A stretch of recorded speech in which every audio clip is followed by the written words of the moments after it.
এ যেন পাহাড়ের বুক চিরে নতুন সম্ভাবনার পথ নির্মাণ। চট্টগ্রামের জঙ্গল ছলিমপুর, যেখানে বছরের পর বছর অবহেলা আর যোগাযোগ সংকটে ভুগছে হাজারো মানুষ। দুর্গম পাহাড় পথ পেরিয়ে চলাচল করতে গিয়ে প্রতিনিয়ত ভোগান্তির শিকার হতে হয়েছে স্থানীয় বাসিন্দাদের।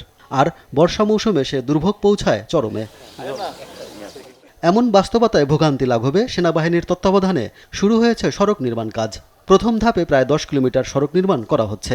পাশাপাশি নির্মিত হবে একাধিক কালভার্ট, 3টি সেতু এবং আধুনিক ড্রেনেজ ব্যবস্থা। আমরা আগে যাতায়াত করতাম, জঙ্গল দিয়ে যাওয়া আসা করতাম, সরু একটা রাস্তা ছিল, এখন রাস্তাটা স্যারেরা বড় করে দিচ্ছে। রাস্তার হয় তাহলে আমরা যাতায়াত যদি সুবিধা হবে, সেহেতু আমরা শিক্ষা পাবো, পরিবেশ পাবো। রাস্তা হলে সবার জন্যই ভালো। দুর্গম পাহাড়ি এলাকা হওয়ায় কাজ পরিচালনা বড় চ্যালেঞ্জ হলেও পরিকল্পনা অনুযায়ী এগিয়ে চলছে নির্মাণ কাজ। কাজ চলমান রয়েছে।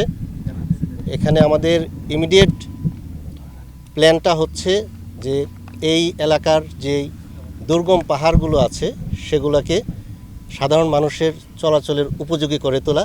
নির্মাণ কাজ নির্বিঘ্ন করতে পুরো এলাকা জুড়ে নেওয়া হয়েছে কঠোর নিরাপত্তা, যা সমন্বয়ের দায়িত্বে আছে যৌথ বাহিনী। এলাকার পরিস্থিতি বিবেচনায় আমাদের নিজস্ব সিকিউরিটি, আমরা ক্লোজ প্রোটেকশন আপনারা দেখতে পাচ্ছেন যে আমরা শতভাগ নিশ্চিত করে আমরা কাজ করছি।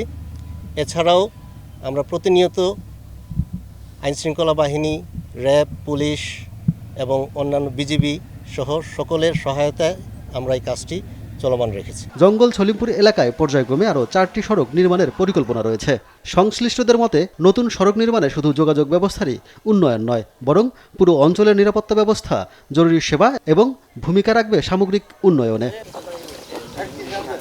সুব্রত গাইন, দেশ টিভি নিউজ ডেস্ক।